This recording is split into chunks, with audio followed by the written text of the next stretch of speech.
Hello guys, welcome to my YouTube channel. Guys मैं जो आपके कंपटीशन एग्जाम है एसएससी वगैरह के एनटीपीसी मतलब रेलवे के, वहां से एक सर्कल चैप्टर है, वहाँ उसके बारे में मैं मैथ्स में एक चैप्टर है सर्कल, वहां से एक ना एक दो क्वेश्चन जरूर मिलते हैं, तो मैं उसके बारे में आज आपको पढ़ा वीडियो बना रहा हूँ। और मैं ये चैप्टर कई वीडियो में प्रोवाइड कराऊंगा और क्वेश्चन किस तरह से आते हैं, किस तरह से हमारे क्या क्या प्रॉपर्टी अप्लाई होती है, थ्योरम वगैरह सब बताऊंगा। ठीक है, जैसे कि सर्कल।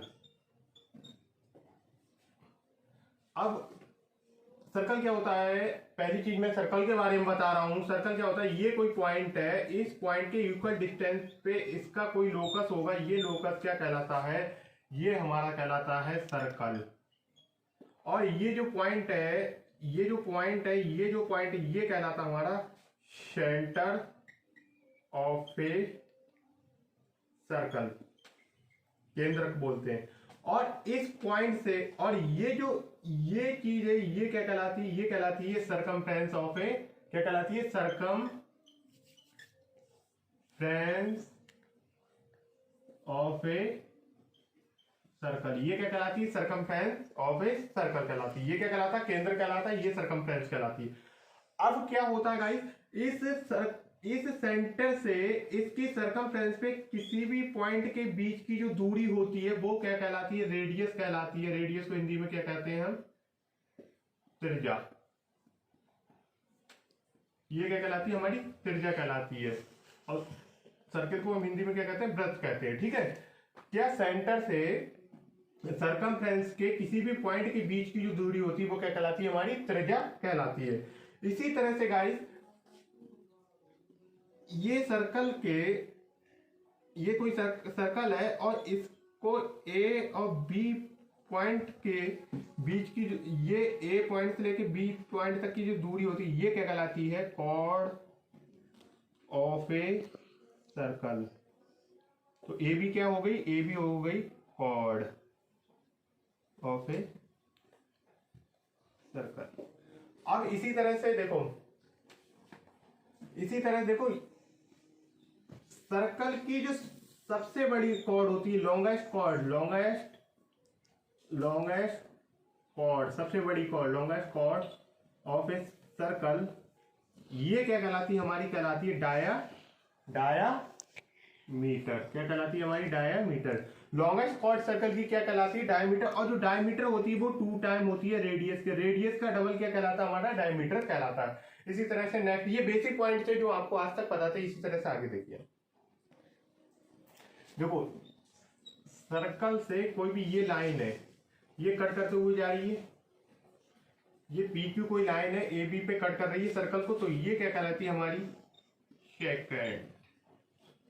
और इसी तरह से ये सर्कल को कोई भी लाइन बाहर से टच करते हुए जा रही है पी पॉइंट पे, ए बी कोई लाइन पी पॉइंट पे टच कर जाती जा रही है, तो ये पी पॉइंट क्या कहलाता है, टेंजेंशियल या स्पर्श बिंदु, टेंजेंशियल पॉइंट। ठीक है, और ये क्या कहलाता है, हमारा टेंजेंट। अब देखो इसी तरह से ये, इस तरह से देखो, ये सेंटर है, ये सेंटर है, और इस सेंटर से इस पे एक परपेंडिकुलर डाल दिया जाए, तो जो ये परपेंडिकुलर इस पे डाल दिया जाता है वो कितने डिग्री का एंगल बनाता है, 90 डिग्री का एंगल बनाता है। इस सेंटर से टेंजेंट के बीच की जो दूरी होती है वो टेंजेंट से और जो डाली गई परपेंडिकुलर और जो टेंजेंट होते हैं उसके बीच में जो बनने वाला एंगल होता है वो कितने डिग्री का होता है, 90 डिग्री का होता है। ये आपको याद रखा। इसी तरह से नेक्स्ट देखिए। अब गाइस क्या होता है, जैसे कि ये आपको सर्कल है, अब इसके सरकमफ्रेंस का ये चीज क्या कहलाती है, ये कहलाता है आर्क, चाप। और ये क्या होती है, ये हमारी कहलाती है माइनर आर्क कहलाती है। और ये वाली हमारी क्या कहलाती है, ये कहलाती है गाइस, ये वाली क्या कहलाती है, मेजर आर्क कहलाती है। ये क्या कहलाती है, हमारी मेजर आर्क कहलाती है। ठीक है, इसी तरह से ये वाला जो एरिया होता है ये हमारा कहलाता है, हमारा क्या कहलाता है, मेजर,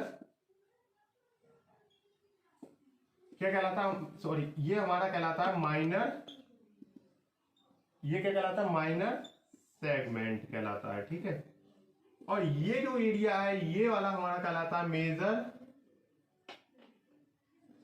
ये क्या कहलाता है हमारा मेजर सेगमेंट कहलाता है। ठीक है, बड़ा वाला क्या कहता है, माइनर मतलब छोटा, मेजर मतलब बड़ा। ठीक है, इसी तरह से गाइस आगे देखिए।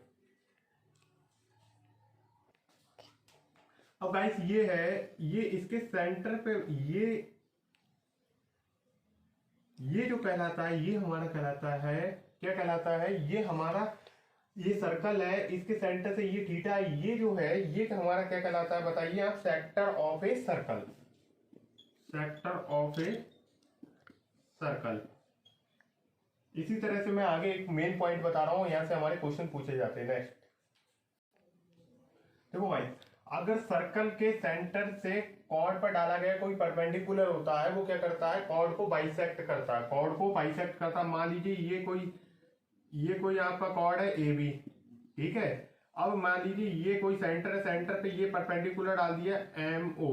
ठीक है, ये ओ एम परपेंडिकुलर डाल दिएगा तो क्या करता है, ये बाइसेक्ट करता है। बाइसेक्ट का मतलब होता है दो भागों में इक्वल तोड़ना। तो ये क्या होता है, जो ए एम है वो क्या होगा, एम बी के इक्वल होगा। इसी तरह से नेक्स्ट देखिएगा, अगर कोई भी सर्कल है उस पे दो यूकल कॉर्ड डाल दिए जाए, दो यूकल कॉर्ड है, मान लीजिए ये कॉर्ड ए बी और सी डी, ये ए बी और सी डी दो यूकल कॉर्ड है, तो इनके द्वारा सेंटर पे बनाया गया एंगल, दोनों कॉर्ड के द्वारा बनाया गया सेंटर पे एंगल क्या होगा, इक्वल होगा। अगर ये एंगल थीटा होगा तो ये भी थीटा होगा, तो angle A O B theta होगा, तो एंगल सी ओ डी भी थीटा होगा।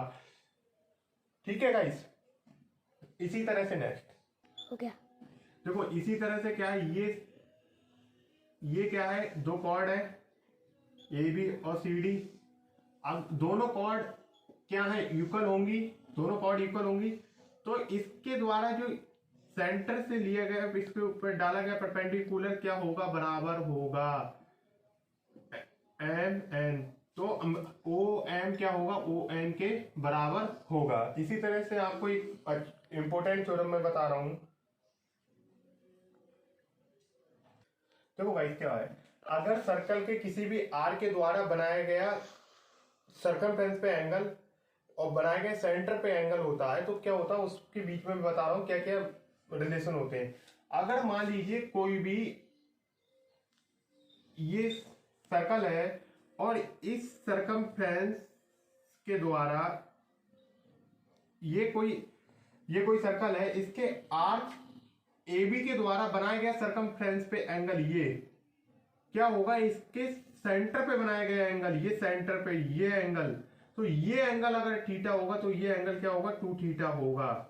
ये एंगल क्या होगा, टू थीटा होगा। ये मैं कहना चाह रहा हूं, अगर आर्क ए बी द्वारा सेंटर पे बनाया गया एंगल उसके सर्कमफ्रेंस पे बनाए गए एंगल के क्या होगा, डबल होगा। सर्कमफ्रेंस वाले एंगल के क्या होगा, डबल होगा। तो क्या कह सकते हैं, ए ओ बी क्या होगा, एंगल ए ओ बी क्या होगा, एंगल टू टाइम्स क्या होगा, two times angle A C B होगा। ये ध्यान रखना कि सर्कमफ्रेंस ए बी आर्क द्वारा सेंटर पे बनाया गया एंगल सर्कमफ्रेंस के एंगल के डबल होगा। तो मैं प्रूव करके आपको दिखा दे रहा हूं। मान लीजिए ये कोई आप मान लीजिए ये कॉर्ड है,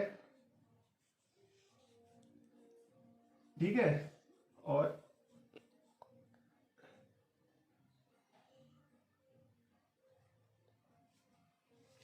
अब अगर मान लीजिए ये क्या है, रेडियस है, एक बात ध्यान रखना, अगर ये रेडियस है, ये एंगल एक्स बनाएगी, तो ये भी तो रेडियस है, तो ये भी एक्स बनाएगी। अगर ये वाई बना रही है, ये अगर वाई बना रही है, ये रेडियस के साथ ये भी वाई बनाएगी। अब इन दोनों, ये क्या होगा, एक्सटर्नल एंगल होगा 2x, इन दोनों का सम के बराबर होगा, इन दोनों के सम के बराबर होगा 2y। और ये ध्यान रखना ये सेंटर, ठीक है, क्योंकि रेडियस क्या करेगी, ये अगर यहां से ये रेडियस है यहां तक, तो क्या बनाएगी, ये एंगल और ये एंगल क्या होंगे, दोनों रेडियस हैं तो क्या होंगी, बराबर बनाएंगे। तो मैं क्या कहूंगा, यहां देखो x प्लस बाई और सेंटर, ये क्या सेंटर है, ये क्या हो जाएगा, इनको जोड़ूंगा 2x प्लस 2y, तो यहां से 2 कॉमन ले लिए, x प्लस बाई। तो यहां से देखो आप एक्स वाई को हम क्या कह सकते हैं, एंगल ए सी बी नहीं कह सकते हैं, एंगल ए सी बी कह सकते हैं। तो हम यहां से क्या कह सकते हैं, angle A O B 2 time होगा angle X plus sorry angle A C B के, ठीक है। क्योंकि यहां पर देखो ए सी बी क्या है, एक्स वाई है, तो एक्स वाई है, तो हमने क्या कर दिया, एंगल ए ओ बी क्या होगा 2 टाइम होगा एंगल ए सी बी के। तो यहां से क्या सीखा हमने कि सरकमफ्रेंस ए बी आर्क द्वारा सेंटर पे बना एंगल सरकमफ्रेंस पे बने एंगल के डबल होता है। इसी तरह से नेक्स्ट देखिए गाइस, इसी तरह से गाइस ये है, आप मान लो ये आर्क है ए बी, ठीक है, ये सी डी है, ये ओ मान लीजिए, ठीक है। ये एंगल अगर मैं इसको प्रूव करने को आ जाए तो कैसे करेंगे, देखो मैं बता रहा हूं आपको। अगर मान लीजिए ये एंगल एक्स है और मैंने थोड़ा सा इसको इस तरह से बढ़ा दिया, तो ये भी तो एक्स होगा, क्योंकि रेडियस द्वारा बनाया गया किसी कॉर्ड पे जो एंगल होगा वो इक्वल होगा, ठीक है। अब क्या होता अगर ये एक्स है, इसको मान लीजिए आप बाई, ठीक है, तो मैं आपसे ये और ये एंगल मान लीजिए ये है थीटा, ठीक है। अगर ये थीटा है तो ये एंगल क्या होगा, ये देखो रेडियस द्वारा बनाया गया ए ओ रेडियस है, ये ओ बी रेडियस है, ये ध्यान रखना, रेडियस द्वारा बनाया गया एंगल क्या होता है किसी कॉर्ड पे इक्वल। अगर ये एंगल एक्स प्लस थीटा है तो ये भी तो एंगल एक्स प्लस थीटा होगा, ठीक है। ये पूरा एक्स प्लस थीटा क्योंकि ये रेडियस द्वारा बनाया गया, ये क्या इस तरह से ये कॉर्ड है, ये कॉर्ड है, ये ध्यान रखो ये कॉर्ड है। अगर ये रेडियस ये सेंटर से ये एंगल अगर एक्स है तो ये भी तो एक्स ही होगा, ठीक है, क्योंकि ये डिस्टेंस क्या है, अगर ये आर है तो ये भी तो आर है, बराबर डिस्टेंस है, ठीक है। तो इस तरह से अब मैं इसको एंगल को पूछूंगा, ये एंगल आपका क्या है, तो आप कहेंगे ये हमारा एक्स वाई है। और मैं यही चीज आपसे यहाँ पूछूंगा तो ये देखो ये इसका एक्सटीरियर पूछूंगा तो ये क्या निकल के आएगा, ये निकल के आएगा थीटा, ध्यान रख देखो ये क्या है एक्स प्लस थीटा, ये क्या है एक्स प्लस थीटा। तो मैं आपसे पूछूंगा ये कितना आ रहा है, तो आप क्या कहेंगे, ये आएगा आपका x plus y equal to क्या आएगा 2 थीटा प्लस एक्स आएगा, ठीक है। क्योंकि ये इसका एक्सटर्नल एंगल क्या होगा, ये इसका एक्सटर्नल एंगल ये भी निकल के तो आएगा x plus theta plus theta, यही तो निकल के आएगा, ये इसका एक्सटर्नल एंगल और इसका ये आएगा। तो इन दोनों को जब जोड़ूंगा तो बाई बाई गया, तो बाई इक्वल टू 2 थीटा आ गया, नहीं आ गया, ठीक है।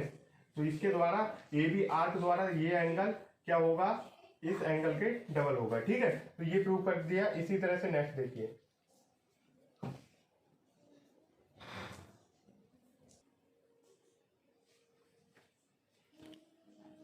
इसी तरह से क्या आएगा, मान लीजिए ये सर्कल है और ये आर्क ए बी द्वारा सरकमफ्रेंस पे बनाए गए सेम आर्क द्वारा सरकमफ्रेंस पे बनाए गए एंगल क्या होते हैं, इक्वल होगा। अगर ये थीटा है तो ये भी थीटा होगा, अगर ये थीटा है तो ये भी थीटा होगा, क्योंकि आर्क क्या है सेम है, ए बी क्या आर्क सेम है, तो इसलिए ये एंगल क्या होगा इक्वल होगा, ठीक है। इसी तरह से गाइस आपको मैं एक और भी बता दे रहा हूं, मान लीजिए चलो आगे मैं बताता हूं थोड़ा सा रफ करके। तो गाइस क्या है, ये कोई सेमी सर्कल है, ठीक है, इसके द्वारा बनाया गया सरकमफ्रेंस पे जो एंगल होता है वो क्या होता है 90 डिग्री होता है। ये सेमी सर्कल द्वारा बनाया गया सरकमफ्रेंस पे जो एंगल होता है 90 डिग्री होता है। क्यों होता है इसे बता, मान लीजिए आपने इस तरह से कोई भी सर्कल था, तो ये कोई सेंटर है, ये सेंटर, ये क्या सेंटर है, तो ये जो एंगल होगा वो क्या होगा 180 डिग्री होगा। अभी आपने पढ़ा था कि सरकमफ्रेंस पे आर्क के द्वारा बनाए गए एंगल क्या होता है, इसके सेंटर पे बने एंगल के डबल, सेंटर पे बना हुआ एंगल इस सरकमफ्रेंस के बने हुए एंगल के क्या होता है डबल होता है। तो ये एंगल कितना होगा 90 डिग्री। तो हमने यहां से क्या सीखा, अक्सर किसी भी सर्कल के डायमीटर द्वारा बनाए गए सरकमफ्रेंस पे एंगल कितना होता है 90 डिग्री होता है, कितना होता है 90 डिग्री होता है, ठीक है गाइस। इसी तरह से 90, तो गाइस क्या होता है सर्कल होता साइक्लिक क्वाड्रिलेटरल है कोई भी, ये कोई सर्कल है साइक्लिक क्वाड्रिलेटरल क्या होता है, अगर कोई भी सर्कल की सरकमफ्रेंस पे 4 पॉइंट है इस तरह से, इनको मिलाने वाला ये जो क्वाड्रिलेटरल बनता है वो क्या कहलाता है, साइक्लिक क्वाड्रिलेटरल। ए, इसको नाम दे देता हूं मैं, देखो क्या कह देता हूं, ए बी सी डी। तो क्या होता है इसमें ये कहा जा रहा है, आपको मैं बता दूं कि साइक्लिक क्वाड्रिलेटरल क्या होता है, जो दो अपोजिट एंगलों का जो सम होता है वो क्या होता है 180 के बराबर होता है। एंगल ए एंगल सी कितना होगा 180 डिग्री होगा, एंगल बी एंगल डी के कितना होगा 180 डिग्री होगा। ठीक है, तो साइक्लिक क्वाड्रिलेटरल के अपोजिट एंगलों का जो सम होता है वो कितना होता है 180 डिग्री होता है गाइस। अब मैं प्रूव करके आपको दिखाता हूं। मान लीजिए ये है इस तरह से, ठीक है। अब क्या होता है, आप ये जो एंगल होगा वो इस एंगल के 2D होगा, ठीक है। और ये क्या सेंटर मान लीजिए, और इसका ये एंगल कितना होगा, ये एंगल कितना होगा, ये एंगल 2D होगा। अभी आपने प्रॉपर्टी पढ़ी थी कि सरकमफ्रेंस से बना हुआ एंगल जो सेंटर पे बना हुआ एंगल का डबल होता है। जो सेंटर पे बना हुआ एंगल होता है वो सरकमफ्रेंस एंगल के डबल होता है। तो मैं क्या कहूंगा, ये पूरा इस तरह का सर्कल बन गया, इनका एंगल का सम कितना होता है 2B प्लस 2D 360 डिग्री होगा। तो मैं 2 कॉमन ले लूंगा, B प्लस D 360, ये यहां से गया तो angle B plus angle D कितना हो जाएगा 180 डिग्री हो जाएगा। तो याद रखना कि सरकमफ्रेंस किसी भी साइक्लिक क्वाड्रिलेटरल होता है उसके जो अपोजिट एंगल होते हैं उनका जो सम होता है वो क्या होता है 180 डिग्री होता है।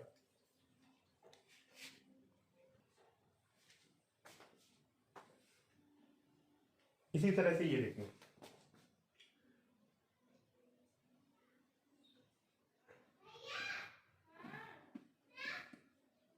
ये देखिए इस तरह से मैं बना दे रहा हूं जल्दी में। अगर ये एंगल थीटा है तो ये भी थीटा होगा। क्यों, इन दोनों एंगलों का जो सम होता है वो कितना होता है, ये कितना होगा 180 माइनस थीटा होगा, ये बी सी डी, ठीक है। इन दोनों एंगलों का सम कितना होता है 180 डिग्री। अब यहां से क्या बनता है कि अपोजिट एंगल किस तरह से याद रखें, किसी भी साइक्लिक क्वाड्रिलेटरल में इंटीरियर एंगल होता है वो अपोजिट एक्सटीरियर एंगल के इक्वल होता है। इंटीरियर एंगल, ये क्या इंटीरियर एंगल, किसी भी साइक्लिक क्वाड्रिलेटरल का इंटीरियर एंगल, साइक्लिक क्वाड्रिलेटरल का इंटीरियर एंगल क्या होता है, उस साइक्लिक क्वाड्रिलेटरल के अपोजिट एक्सटीरियर एंगल के बराबर होता है। ये क्या है अपोजिट एक्सटीरियर एंगल है, ये क्या है अपोजिट एक्सटीरियर एंगल है, ठीक है। और ये क्या है इंटीरियर एंगल है, ठीक है। अपोजिट एक्सटीरियर एंगल के अगर ये थीटा होगा तो ये भी थीटा होगा, ठीक है गाइस। इसी तरह से एक प्रॉपर्टी और भी होती है साइक्लिक क्वाड्रिलेटरल में। ये कोई साइक्लिक क्वाड्रिलेटरल है,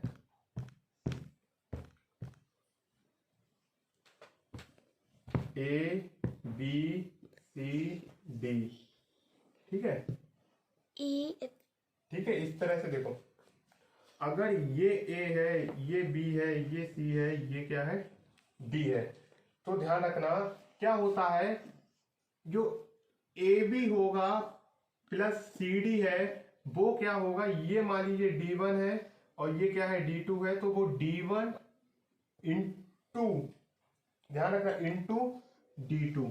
तो क्या होता है जो ए बी है ये और इसकी मल्टीप्लाई प्लस सी इंटू डी क्या होगा D1 और D2 के into equal to D1 into D2। ये भी आपके लिए आती है। नेक्स्ट देखिएगा इस, तो अल्टरनेट सेगमेंट थ्योरम क्या होती है, ये मान लीजिए कोई सर्कल है, ये कोई टेंजेंट है, ठीक है P, और ये कोई ए बी कोई टेंजेंट है, इसके टेंजेंशियल पॉइंट P से कोई भी ये एक कॉर्ड मान लीजिए B है, ठीक है, ये कॉर्ड क्या है B है।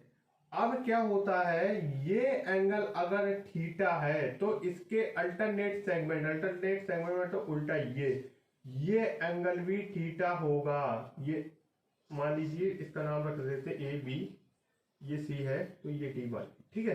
तो ये अगर यही कहलाती है अल्टरनेट सेगमेंट थ्योरम। अगर इसके कोई भी ए बी कोई पॉइंट है, ये इसके द्वारा ये क्या टेंजेंशियल पॉइंट है, इससे एक कॉर्ड बना दी गई ए बी, ये एंगल अगर थीटा है तो ये भी एंगल थीटा होगा, ये क्या कहलाती है अल्टरनेट सेगमेंट थ्योरम। अब मैं इसको प्रूव करके गाइस में दिखाता हूं। जैसे कि मान लीजिए आपको यहां करके प्रूव करके दिखा दे रहा हूं मैं। देखो ये कोई गाइस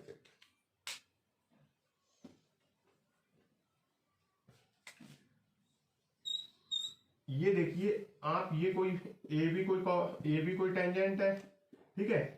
अगर ये आप जानते हो ये सेंटर है इसका, ठीक है। ये एंगल अगर थीटा है और ये आप जानते हो कि सेंटर से अगर इस पे टेंजेंट पे डाला गया जो लंब होता है वो क्या होता है 90 डिग्री का एंगल बनाता है। तो ये एंगल कितना बनेगा 90 माइनस थीटा। अगर ये रेडियस है, ये क्या है यहाँ रेडियस, ये क्या ए बी, मान लीजिए ये क्या मैंने माना, इसको रखा मैंने सी, ये पीसी क्या है, ये कॉर्ड है तो ये भी तो एंगल कितना होगा, ये रेडियस है ना, ओसी भी रेडियस है, ओपी भी रेडियस, तो ये भी तो एंगल कितना होगा 90 माइनस थीटा। अगर ये 90 माइनस थीटा है, ये 90 माइनस थीटा, तो ये एंगल कितना बनेगा 2 थीटा बचेगा, 2 थीटा बचेगा। अभी आपने देखा था ये कॉर्ड के द्वारा सरकमफ्रेंस पे बनाया हुआ एंगल क्या होता है,